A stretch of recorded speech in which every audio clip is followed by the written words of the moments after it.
Tears.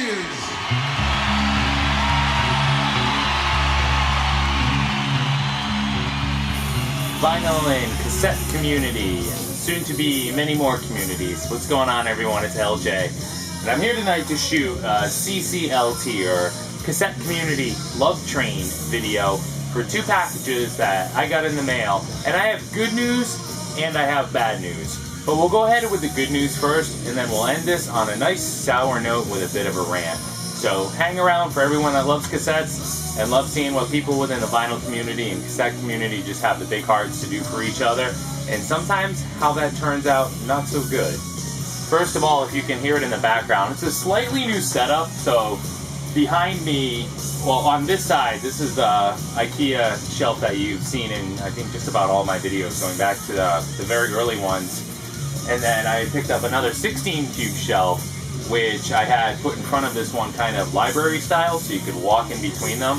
But it was just getting too tight in this room, so what I did was went ahead and moved this against this wall. That one, I'd have to empty it out to move it, and I'm not that strong. This one I actually had to empty out to move, and that just about killed me. So kind of just a different setup. The speakers are in a different spot, so hopefully you can hear everything all right. And if not, we'll figure it out and adjust as needed. What we're listening to in the background, this is actually a CD tonight. This is Ozzy's Live and Loud. I picked this up recently. I've had it in MP3 format for years. Sorry if I shook the camera. But this is kind of cool. It has the speaker grate metal front, and it's kind of like a digipack package. It's an absolutely fantastic CD. I want to say this is 93, so right around the 91, 92. So the No More Tears tour, but just such a cool CD cover with this metal speaker grate. I'm getting hard to find that one in really nice shape. That's not what this is about. This, first of all, is about a box of cassettes that was sent to me by VC member The King of Nowhere, and that's Travis and the Missus. And Travis, I'm sorry, I don't know your girlfriend or your wife's name. I'm sorry. Please correct me and leave me a comment. So Travis got in touch with me and said, hey, I have a box of cassettes. I have no use for them. You might like them. Can I send them to you? And I said, yeah, of course. And Travis is actually just about a half an hour from me, maybe a little more, maybe 45 minutes or so, but right here in Massachusetts. So another, on top of Panique and Travis and Billy Creone, all of us just right here in Mass, kind of a hotbed. So I wanted to go ahead and run through real quick and show you guys what Travis and, we'll say, the Missus sent. First of all, very cool note. Thank you, Travis, for that. I don't think he'd mind if I read it. Dear LJ, I hope you can find at least a few good cassettes out of this bunch. I cleaned them up best I could, but I'm sure you have better cases. Hope we get to do a VC meetup soon. Peace and love, Travis. I agree, we definitely need to, because some of us are so close, it's ridiculous not to. Very cool note. Travis and the Missus, thank you. And right quick, here's what they sent along. First, here's Craftwork, Computer World. This was awesome, and we'll clean that up. That's how you find them sometimes. Everything can be clean. Awesome cassette. Did not have that. The soundtrack to The Color of Money. Some great tunes there. We have Quiet Riot's Metal Health. Good old American white or cream-colored cassette. Spellerine did a video earlier, a cassette community video, and showed a lot of his black Canadian cassettes. I thought that was awesome. You guys should check it out. Here's the Jacksons live. The Bee Gees first album, still a psychedelic, not staying alive band. And again, with the tan-colored cases, I still haven't figured that out yet. Why some are tan, some are black. Some later cassettes. Here's Paul Simon's Graceland, getting into clear cassettes at that point. The soundtrack to Top Gun. I should be a little more gentle with those, huh? Where's the fun in that? The soundtrack to National Lampoon's Animal House. Some cool soundtracks in this box. Top Gun, Animal House, The Color of Money. Just some cool 80s stuff there. Here's Elton John's Greatest Hits. And I love me some 80s soundtracks. Here is the Beach Boys, Still Cruising. Kind of a hits compilation from the Beach Boys. Oh yeah. AC/DC's Back in Black. I have this, but this looks to be a different pressing than mine, which kind of struck me as cool. I'm going to have to figure it out. I don't know if this is a UK press or not. Aid, if you're watching, help me out. It says it's manufactured in New York, but check this out. I'm going to read it from the back. You read it from the front. It says Lyd Zeppelin Presse BV. I'm sure I butchered that, but I don't know if that's a play on Led Zeppelin, or if, Jonas, if you're watching this, if that's Swedish. It's also a textured cassette. You can see here, mine's just a standard stock white cassette. So if anybody knows anything about this pressing of Back in Black, let me know. The metal screws in this are kind of another indicator. Maybe it's made in Canada? I don't know, or Spellerina. If you watch this, if you have any info about that. Is that French? Could be French, I guess. Here's a cassette single for Spin Doctors, Two Princes. Princes, the princess who adore you. Just go ahead now, marry me, father will disown you. Sorry. Paul Simon, still crazy after all these years. I do like Paul Simon. Alright, here's the rest of them. Van Halen, 84. Such a kick-ass album. I don't think that left my Walkman for a year. This was really cool. I didn't have this, guys. Thank you. This is John Lennon, Plastic Ono Band. Very cool. Just a white pressing on Capitol, but of course the song Mother off that is absolutely legendary. Here's The Cure, Mixed Up. Now, I've said many times, generally speaking, I only collect metal when it comes to cassettes, because I just have to limit myself. Otherwise, this room is just going to eat me alive, and Renee reminds me of that often. But, that said, I am always down for 80s soundtracks or 80s era new wave and synth pop, or alternative. So something like The Cure, or a lot of cassettes I have of Pearl Jam and Nirvana, they're always welcome, as well as like 70s rock. Shit, I guess that opens it up, huh? Oh well. Here's the Bee Gees, ESP. I've actually never heard this. Later period Bee Gees isn't that bad. I'll give it a listen. Here was a seriously cool one I didn't have. Guys, you're awesome. Pink Floyd, a collection of great dance songs. That was just awesome. I actually really like this album. I think as far as a little hits compilation of Floyd goes, it's pretty cool, and I didn't have it. That was awesome. Frank Zappa, you can't do that on stage anymore. A sampler. This, thank you Travis and the missus, is my first Zappa cassette. What do you think of that, Craig? I'm only kidding. Craig is Zappa 2186. Craig, I'm sorry if I got that wrong. And he just did a Zappa collection video. Check it out. Cassette community video. Cool stuff. Nice job, Craig. Here is a sealed copy of Meatloaf's Bat Out of Hell. Awesome. Two more in here. First is another soundtrack. This is Beverly Hills Cop 2. And I have to admit, I absolutely love this album. This has Shakedown, which was Bob Seger's first #1 hit, delivered as a result of the movie.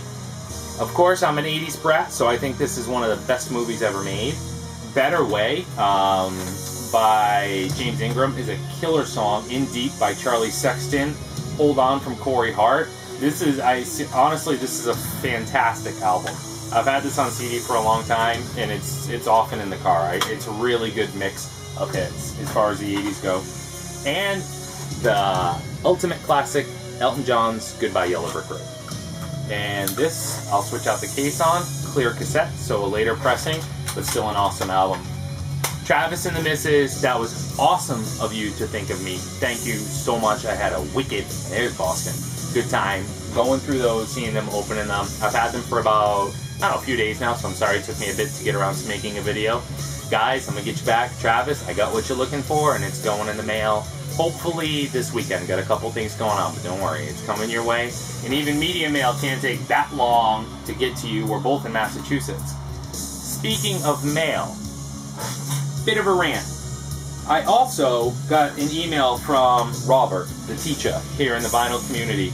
And it was a while back, and Robert said, hey, I have a bunch of cassettes. This was like the first cassette community video I had posted. And he said, I want to send them to you. Once you get them, you can kind of divvy them up with Pudsey or Lazarus or whatever. So we were kind of working this little, let's kind of spread the wealth plan here. And that was awesome. Robert just didn't want the cassettes. He sent me a list of the cassettes. And I have that list here in a letter of formal complaint. Would you like to see why? So Robert packaged them all up, sent them off to me, and then, I don't know, maybe Robert, a week or so, he sent me a text. Did you get them yet? Nope. Next day, send me a text. They there yet, brother? Nope. Following day. Nothing. I want to say 4 or 5 weeks went by, and this absolutely obliterated Cuisinart box showed up on my doorstep, and I've covered up the return address, but here in marker, VCR plus cassette tapes. Now I'm almost positive Robert didn't label what was in the box, on the box. Here's an inquiry section, and it says, received without contents. Yeah, well, honestly, after 5 weeks, that was pretty much the only option. So I said, wow, that's light. So I opened it up, and here we go. You can see how the cover's been taped back together, coming off completely. So inside, we had the California Gazette in its entirety.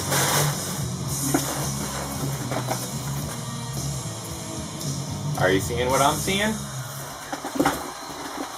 Now, either Robert has resorted to using a tremendously large box to package 2 cassettes and kind of fool me into, oh yeah, you got that big gift. Nah, it's just a wedding ring or whatever.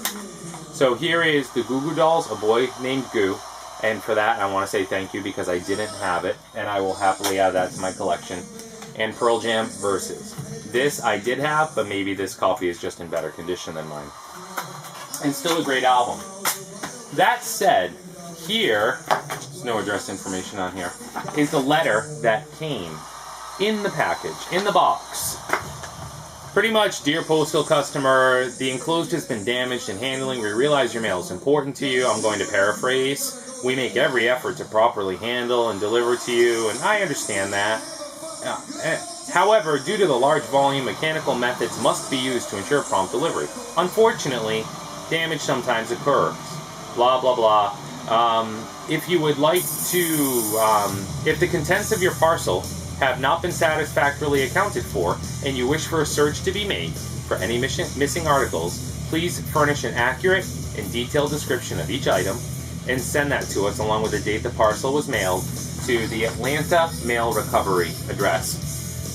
So, as far as the stamp goes on the box, it says it was received in Springfield, Massachusetts, a couple hours from here or so, with no contents. You know what?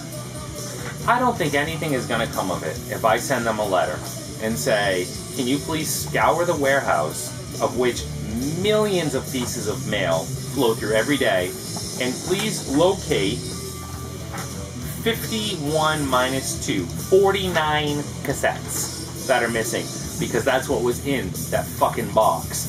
51 cassettes that my brother Robert, the teacher, had the big golden heart to package up and send to me. And I had every intention of sharing with folks in the cassette community. I understand mail gets damaged. I understand mechanical methods are used. I understand a box comes down a conveyor belt, slams into another one, head-on collision, they fall off the conveyor belt. Pick the shit up and stick it back in the box. Are we really that lazy? Are we that understaffed? Are resources that tight? Honestly, I mean, if you think about it, I rarely rant, but what the fuck? And come on. That's something that could have easily just been stuck back in the box. You had to, I mean, 2 of them made it back in. The newspaper made it back in. A letter, so this box was taken somewhere, so a letter could be put in it. Or does it happen so often that they just have a stack of letters that they just stuff in shit? You know, they were obviously scattered all over the floor at someone's feet. It was pretty obvious where they went, because somebody even wrote VCR and cassette tapes all over the box. There was no VCR tapes in here anyway, boneheads. The package was handled. The cassettes went home with somebody, no doubt about it. Now, I'm not trying to rant on the Postal Service, especially knowing that Sequoia Flame might be watching this. David, maybe you can help. Put your feelers out, baby. Anyways, I did write a letter, and I included the title of every cassette. Oh, and we had Faith No More, Depeche Mode, Love and Rockets, The Smiths, Led Zeppelin, Nirvana, Pearl Jam, oh, that made it, Snoop Dogg, we had Scorpions, Van Halen, U2, White Zombie, Dave Matthews, Slayer, Rat, Pink Floyd, Oasis, Butthole Service, Nuclear Assault, Stone Temple Pilots, Incubus, Y&T. Nice. Someone in supposedly Atlanta is running around with 50 nice cassettes, killer cassettes. I hope they make a video, and I'll just watch them go down every one, and then we'll have our guy right there. But you know what? It's just bullshit. Like I said, it got packaged, a letter got signed and put in it. So what do I think is going to come of this? Absolutely nothing. But they have something that belongs to me or belongs to Robert. In their letter, if you'd like to initiate a search, send it to us. So do you know what? I'm going to go ahead and I'm going to chew on a few of their resources for a little bit. And I'm going to let them run around and look for them. And even if they don't, I'm going to let them go ahead and write me back. At this point, anything I can do to very, very immaturely, and I rarely act like this, go ahead and waste a few hours of their time. And hopefully what comes out of that is a little process improvement and a little better attention to the way that they handle things. Because I don't know how many people take them up on this offer to go ahead and hunt for my shit. But I'm gonna, if for no other reason than to aggravate their resource pool. So I closed it with I look forward to a response of some type upon receipt of this letter and information you may be able to provide relative to the large amount of missing items noted as they were special and important to me, following with my contact information. What will come of it, I have no idea, but I'll definitely keep you guys and girls up to date and let you know what happened. On that note, Travis and the missus, thank you so much for those cassettes. I love them. I can't wait to add them to my collection. If there's anything in there, anybody else that's kind of playing in the cassette community saw that you'd like to have, I'm sure Travis wouldn't have an issue with me passing it along to you. Feel free to send me a PM. Robert, teacher, brother, I almost didn't even have the heart to tell you this had happened. When I got the box, I honestly held on to it for a couple of days before I sent Robert a text message and let him know what had happened. Because I know when we watch the VC Love Train videos, there's an elation on the other side. It's like watching somebody open a Christmas present. And I almost didn't have the nerve to destroy Robert and let him know what had happened, but I had to. And just to let him know, this is what had happened. And I know he felt bad about it. So, Robert, I still can't believe that you tried to trick me with 2 cassettes. I'm just kidding. Sorry. End rant. Cassette community, vinyl community, thanks guys for watching. I'd love to hear any comments about, has anything like this happened to anybody else? Robert and I are both long-time eBay sellers for over a decade with hundreds and hundreds of LPs, cassettes, CDs shipped between us. I've never seen anything like this, not this bad, not to this degree happen. And neither had Robert. So if anybody has or has any experience with this or has any experience with what kind of response I can expect to get from this, please go ahead, leave me a comment, send me a PM. Thanks for watching. A couple more videos coming up. Talk to you guys soon. Hope everyone's doing well. Ciao.